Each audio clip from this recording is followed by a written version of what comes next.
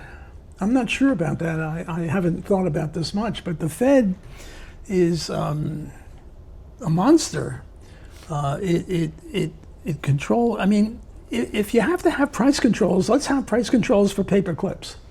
Let's have price control for rubber bands. Let's screw up rubber bands and paper clips. But the Fed controls the interest rate. The interest rate controls everything. It controls inflation. The Fed started in 1913, and then a dollar was a dollar, and now it's a dollar's worth 4 cents. 96% of the money, and that was its job, to keep the value of the dollar. So I favor the gold standard, or whatever the free market system decides money is. Usually when people were free to choose, they chose gold, but sometimes silver, and if they chose platinum this time, I don't care, whatever the market chooses. So when we say gold standard, we don't really necessarily mean gold. It could be whatever the market chooses. Now, Milton Friedman had a wonderful TV series, but he called it Free to Choose. But when people were free to choose, they chose gold. And he was a bitter opponent of gold.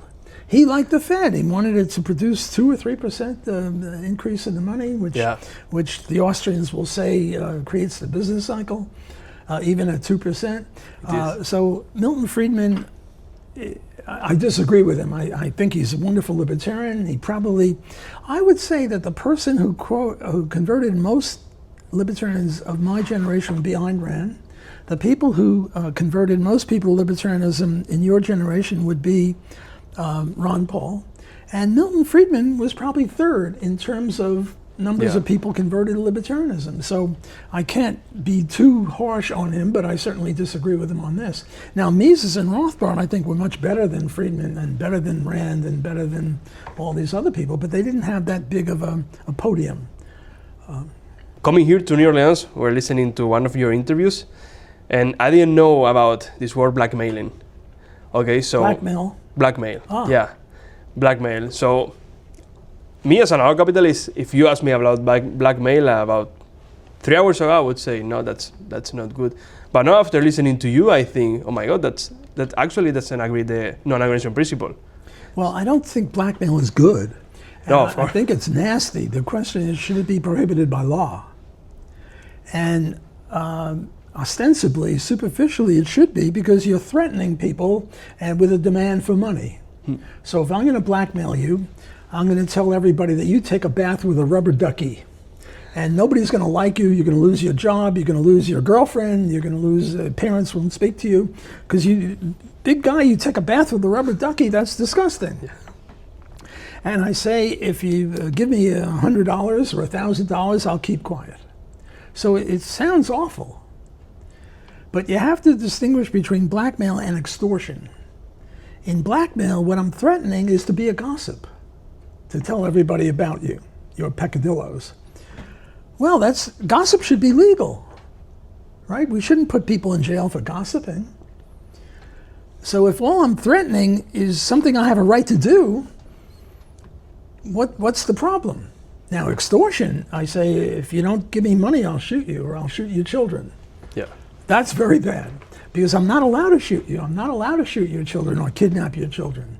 So extortion should be prohibited by law, but blackmail should not be. And a lot of people confuse the two. And the two are similar, and sometimes they're used as synonyms. People don't distinguish between blackmail and extortion. And I think there's a gigantic chasm, gigantic difference between blackmail and extortion. Now, sometimes I'm the blackmailer and I come to you. But sometimes you know that I saw you taking a bath with the rubber ducky, and you come to me and you say, hey, keep quiet, I'll give you $1,000. So it's initiated by you, whereas you're never going to initiate extortion. You're never going to say, here's money, don't shoot me, you just leave me alone. So that's another distinction between the two. Just to start finishing, do you honestly think my generation would see an anarcho-capitalist society? Well, what they say in New York City in the mayoral race, that the young people voted for Mamdani and the older people didn't. Even within the Jewish community or the Christian community or whichever community, the young people were bad from our point of view, and the older people were not as bad, or were pretty good. Now, there's an aphorism. If a young man at 20 is not a socialist, he has no heart. If he's still a socialist at 50, he has no brain. So I think it's a very famous aphorism. I didn't make that up. A lot of people know about this. So that happily people grow up. And they learn from East Germany and West Germany, from North Korea and South Korea, which was almost a controlled experiment. I mean, East Germany and West Germany were the same people, the same culture, the same language, the same IQ, the same history. Everything was the same. And then it was split into two, active war. And one, East Germany went communist, and West Germany sort of capitalist, not as capitalist as they should have been, but sort of capitalist. And now people are voting with their feet. What is the migration pattern? People trying to get into East Germany? No, they're trying to get out of West Germany. They're trying to get out of North Korea and into South Korea. You take a plane in the Koreas, and at night there's no lights in North Korea. South Korea, it's all lit up. It's a prosperous situation. So we teach this in Economics 101, and young people still don't get it. And when they get older, they'll be better off and more free enterprise. One of my articles that I co-authored with two co-authors asked, why is it that we have so few libertarians? And one answer is, well, in school they learn socialism, and that's true. You know what the Sodom and Gomorrah test is? Sodom and Gomorrah were evil countries in the evil states or cities in the Bible. And God was going to kill them all. And an angel went to God and said, don't kill them. Let me go, and if I can find 10 righteous men, you'll save them. And God said, okay. And the angel went there and couldn't find 10 righteous people. So God killed them. So what's the Sodom and Gomorrah test for academia? I think Harvard has 2,000 professors. Wow. Can you find 10 who are conservative or libertarian? No. They don't. They failed the Sodom and Gomorrah test. We here at Loyola have about 300 professors. We don't have 10 here. Next door, Tulane, 1,700 professors, 1,500. 4 or 5 professors are either conservative or libertarian, but they fail. So one reason that's often given as to why we're in such dire straits, we don't have any libertarians, or very few. The Libertarian Party gets 3% of the vote, is because of education. But I think we have to go deeper than that, and we have to say, why is it that so many people are pushing socialism? And I think it's based on sociobiology. Sociobiology is the theory that we are the way we are now, we behave the way we behave now, because of what it meant to give birth to the next generation 1,000,000 years ago when we were in the trees or in the caves. For example, men have a better sense of direction than women. And women are much more meticulous in terms of neatness and knowing where everything is. Well, the man had to go, in the caveman, he had to go 20 miles away to get the deer. And if he couldn't get back to the cave, he didn't leave children. And the woman picked berries near the cave, and if she couldn't distinguish between this kind of a berry and that kind of a berry, she didn't leave too many children because she was dead. So this would be one non-controversial explanation of sociobiology as to present behavior. Another one would be, well, you know, why do we have Stalins? Why do we have Hitlers? Why do we have Maos? Why do we have rapists? Well, because if you did that, you left more children if you were a rapist, and you beat up the other guy, and you impregnated more people. So my claim is that maybe in 100,000 years we'll have libertarianism. But right now, what we're fighting is biology. There is this thing called the Sisyphus rock. You push the rock up the mountain, it keeps coming down. You push it up, keeps coming down. Well, I think we're fighting biology. And we're mutants. We're weirdos, you and I. And libertarians are weirdos, biologically speaking. There's so few of us. We're mutants. And I think that I'm a very big pessimist for converting libertarian. Yes, we have a Ron Paul. Yes, we have a Murray Rothbard. We have a Javier Milei. We have Ayn Rand. We have some people, and we have 3%. But the overall condition is, I mean, man, Danny gets elected. I had a full head of hair before that. Look, I pulled it all out. Yeah. This was horrible that he was actually, I mean, he's a commie. Yeah. And he was elected. So my prognostication is we're not going to have liberty anytime soon, but it's so much fun to promote liberty. It is. What else could we do? I mean, it's virtuous. It's just to promote liberty, even though we're not going to win. We'll make a small victory here and a small victory there, but we're fighting biology. And biology is a tough opponent. Y como dice Walter Block, divulgar las ideas de la libertad es divertidísimo. Por eso en Made in Ancapia estamos 100% comprometidos en divulgarlas con ánimo de lucro, que es muy bueno, en nuestra newsletter que tienes abajo en la descripción, en este canal de YouTube, en todas las redes. Pero insistimos, si quieres aprender, divertirte, profundizar junto a otros cientos de libertarios, suscríbete abajo a nuestra newsletter. Es 100% gratuita. Suscríbete porque si no te suscribes, eres comunista. The last question is very similar. So, for living in a free world, what advice could you give to all people listening to this that we can do for achieve that free world? Read Murray Rothbard. That's advice? That's good advice. It is.